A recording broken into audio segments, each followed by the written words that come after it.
नया साल का आप सब लोगों की बधाई हो। और ये उपलक्ष्य में आज महादेव का दर्शन भयल आप लोगों के आशीर्वाद से, और इस उपलक्ष्य में बल्कि कह लेवल जाए कि बिरहा का दंगल हो गल है। इतने बिरहिया जहां जुट जाओ कि दंगल कही जाए। तो मैं सभी कलाकारों को 9 वर्ष पर बधाई देता हूं कि आप लोग दिन दूना रात चौगुना तरक्की करें और बिरहा के माध्यम से लोगों को भी जगाने का काम करें। मैं अभी धर्मराज भैया से कह रहा था कि जब बसपा की सरकार थी तो 12 दिन आप जेल रहे, और जब तक मुझे लग रहा है कि फिर 12 दिन बदे नहीं जाएंगे, ये सरकार सुधरने वाली नहीं है। हमारी तो इच्छा है कि चले जेल, हमारों के संगवा रह जी, अकेला ना भेजे लेकिन ना जाइए जेल कल्याण हो ही ना, क्योंकि यह राजनीतिक मंच नहीं है, इसलिए राजनीतिक बात नहीं होगी। लेकिन सच्चाई यही है कि आज मारा परियरा रोए न दे की स्थिति चल रही है। स्थिति इतनी गंभीर है कि बिना बोले लहू भी पेट फाटत है। जो हमारा हथियार है धर्मराज भैया वोट का, वो वोट भी काटने का काम बड़ी बारीकी से कर रहे हैं। एक दिन मैं सैयद राजा में घूम रहा था वार्ड नंबर 11 में, तो मैं देखा बीएलओ जो लिस्ट लिया था उस लिस्ट में 265 लोगों के नाम के आगे टिक था, और जो टिक लगा हुआ है वह सिर्फ यादव, मुसलमान और हरिजन के नाम के आगे लगा है, बाकी किसी के नाम नहीं लगा है। अब यही समझ लीजिए, जात देखकर अगर राजनीति होगी तो कितना दिन होगा। कहा जाइए 3 जाने विदेश भेज लिएगा। और मैंने जब पूछा एडीएम से, तो एडीएम कहे नहीं वो सत्यापन हो रहा है। मैंने कहा बाकी लोग, और जो लोग मालूम हो गए कि प्रजापति हैं, चौरसिया हैं या कोई और जात के हैं और समाजवादी हैं, तो उनके घर का भी सत्यापन हो रहा है। अगर मालूम, एगो जोक आवत रहा धर्मराज भैया कि एक आदमी को फांसी हो रहा था, तो कहा कि आपकी अंतिम इच्छा क्या है, तो कहा हो कि हमारी अंतिम इच्छा है भाजपा ज्वाइन करना। तो आ गई ना होम मिनिस्टर साहब कंधा पर हाथ रख के कहना रहे तुम्हारे ऊपर तो कोई गुनाह है नहीं है, तुमको फांसी कैसे दे रहे थे।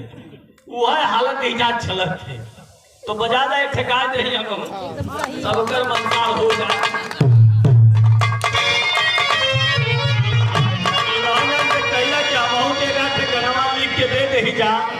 ताकि हमारो नवा 1000 में लिखा जाए, तो कुछ इनामुआ मिल जाए तो चुनाव लड़े के काम मिले। यही डर सोचा कंपटीशन हो जाए। जब हम पढ़त रही तब से लेके एक ठेकावत थी, कितनी सुंदर भारत माता की तस्वीर साजन।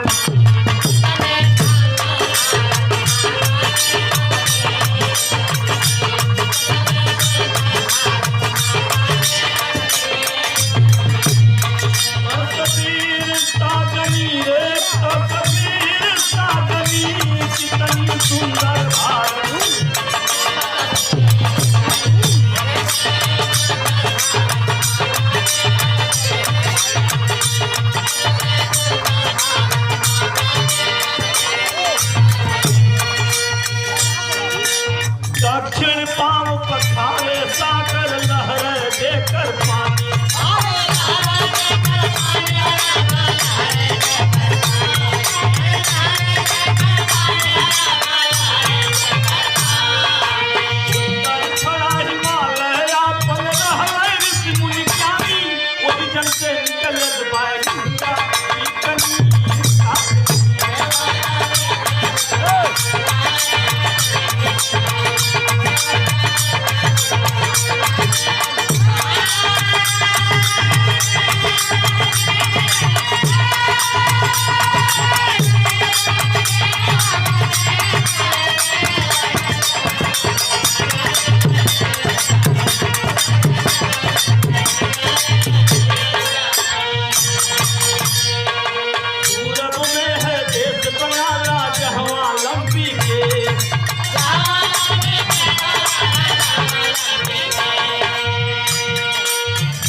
जमुना सरस्वती और सरजू जी कर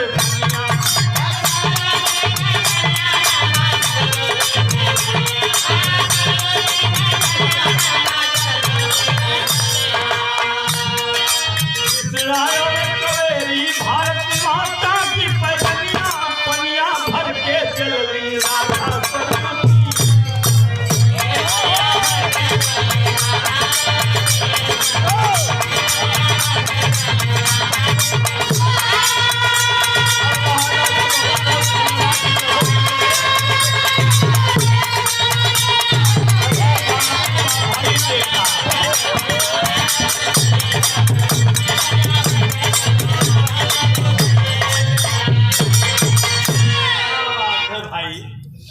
लगा था कि दुकानदारी टाइट हो लिखवावे के परी। हमरे कवि जी हम मंगल कवि के आदे बोलत नहीं, हमारे बाबू के संगी हुआ इतने बढ़िया लिखा, आमदनी ढेर देखा थे। चलिए ऐसे ही नया साल है, आज पहला दिन हंसी खुशी से बीते, यही हम लोगों की कामना है कि 2024 बढ़िया से जाए, क्योंकि नौजवान हमारे आज कहीं न कहीं बहुत परेशान हैं। न उनकी पढ़ाई की व्यवस्था है और जो पढ़ लिख ले रहे हैं उनको न नौकरी की व्यवस्था है। याद होगा जो हमारी सरकार हुआ करती थी तो यही आवाजापुर में 7 दिन हम लोग सेना भर्ती करवाने का काम किए थे। आज डबल इंजन की सरकार कहते हैं कि डबल इंजन की सरकार है, लेकिन मैं दावे से इस मंच के माध्यम से कहूंगा इन विधायक और इन सांसद जी को इतनी औकात नहीं है कि अपने नेता के सामने कह दें कि चंदौली में भी सेना भर्ती चाहिए। नहीं करा सकते हैं। ये खाली नाव के भारी भरकम मंत्रालय का भारी उद्योग मंत्री है, नाम के हैं, काम के नाम। अगर ये पूछ देंगे कि माननीय मंत्री जी 5 साल पहले भी आप मंत्री थे और जिस डिपार्टमेंट के मंत्री थे उस डिपार्टमेंट के अपने चंदौली में एक भी कार्यक्रम कर दिए होंगे, तो मनोज आपका मैं कह रहा हूं एक उसका उद्घाटन शिलान्यास कर दिए होंगे अपने डिपार्टमेंट का। आज अब जो इस साल है ये भी 5 साल बीत गया, तो मनोज समाजवादी छोड़ के आपका झंडा बांध के चल देगा। लेकिन दुर्भाग्य है कि बड़ी बड़ी लोग बात करते हैं। हमारे अखिलेश यादव जी की सरकार थी, उनके हाथ में पेन जेब से निकाल के और हम लोग सिग्नेचर करा लेते थे। लेकिन आज ये हालत है कि ना जाने के औकात नहीं है कि करा ले कुछ काम। बात बड़ी बड़ी है। चंदौली में मेडिकल कॉलेज जो समाजवादी पार्टी लाई थी, वह मेडिकल कॉलेज भी प्राइवेट हो गया। भारतीय जनता पार्टी के एक नेता बोलने को तैयार नहीं है। और जब मैं मंत्री जी से सवाल पूछा गया तो कहे मनोज जी को पता नहीं कहां से आता है, ये तो सरकारी है। मैंने डीएम से पूछा तो डीएम चंदौली के कह रहे हैं विधायक जी जांच कराऊंगा। मैंने कहा हमारी माँ और मेरा बेटा दोनों साथ में खाना खा रहे थे। माँ हमारी कही बेटे को कि करे सब्जियां में नमक ढेर है, तो हमारा बेटा कलश के कर जांच करावे के पड़ी, नमक के जांच करावे के पड़ी। सोचलस कह दे ढेर है तो मेहरारू चढ़ जाई, बराबर कहब तो ई चढ़ जाई, के करे झंझट में पड़ी हम। वही हालत डीएम साहब की है। इतना कमजोर डीएम चंदौली का आज तक मैंने नहीं देखा, जितना कमजोर डीएम ये है। सोचिए कह दे तो हो सका मिले वाला में नाराजगी हो जाए, कहें कि विधायक जी उल्टा बोला। लेकिन दुर्भाग्य है मुझे कि आप डीएम होके हमारे यहाँ एक बन रहा है पावर हाउस। 2016 में उसका शिलान्यास हुआ था जब हमारी सरकार हुआ करती थी। 5 साल पिछली भी सरकार चली गई, यह भी सरकार आ गई। किसी विधायक और सांसद की हिम्मत नहीं हुई कि उस पावर हाउस पर चले जाएं। के भेजना जानते हुआ डीएम साहब। डीएम साहब कहे आप हो जाएगी, गर्मी में जरूरत है बिजली की, ठंडी आ गई, अब एक घड़ी जरूरत है ना, क्यों बोलत रहा। और जब गर्मी आई तब तक डीएम साहब का ट्रांसफर हो जाएगी।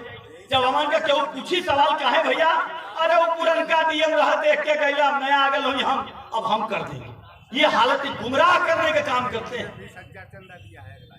इसीलिए मैं कह रहा हूं आप लोगों को ताल ठोक के लड़ना सीखिए दोस्त। और जेल जाए से अगर घबराई बाजा तो कुछ होई ऐसे हम तो आप धर्मराज भैया के फिर आप आंदोलन शुरू करिए और आपके साथ जैसे माला पहनाए है ना, इस माला की कसम खा के कहता हूं कि आपके साथ जितने दिन जेल रहेंगे मनोज उतना दिन आपके साथ जेल रहने का काम करेगा, लड़ाई छेड़ने का काम करिए। बिना लड़ाई लड़े को हमारे नेता माननीय मुलायम सिंह कहते थे, बोल मुलायम हल्ला बोल, याद है ना? टोपी और बेल्ट घर पे आती थी। मुलायम सिंह जब रक्षा मंत्री बने तब आज सम्मान से हो रहा है शहीदों का सम्मान। मुलायम सिंह बनने के बाद ही हुआ। और मैंने कहा कि जिस दिन सदन में मनोज आपका चला गया तो चंदौली में सेना भर्ती अगर नहीं हुई तो दोबारा अपनी जिंदगी में कभी चुनाव लड़ने का काम तो मनोज नहीं करेगा। बहुत बहुत धन्यवाद। बीच में विधान कर रहा था।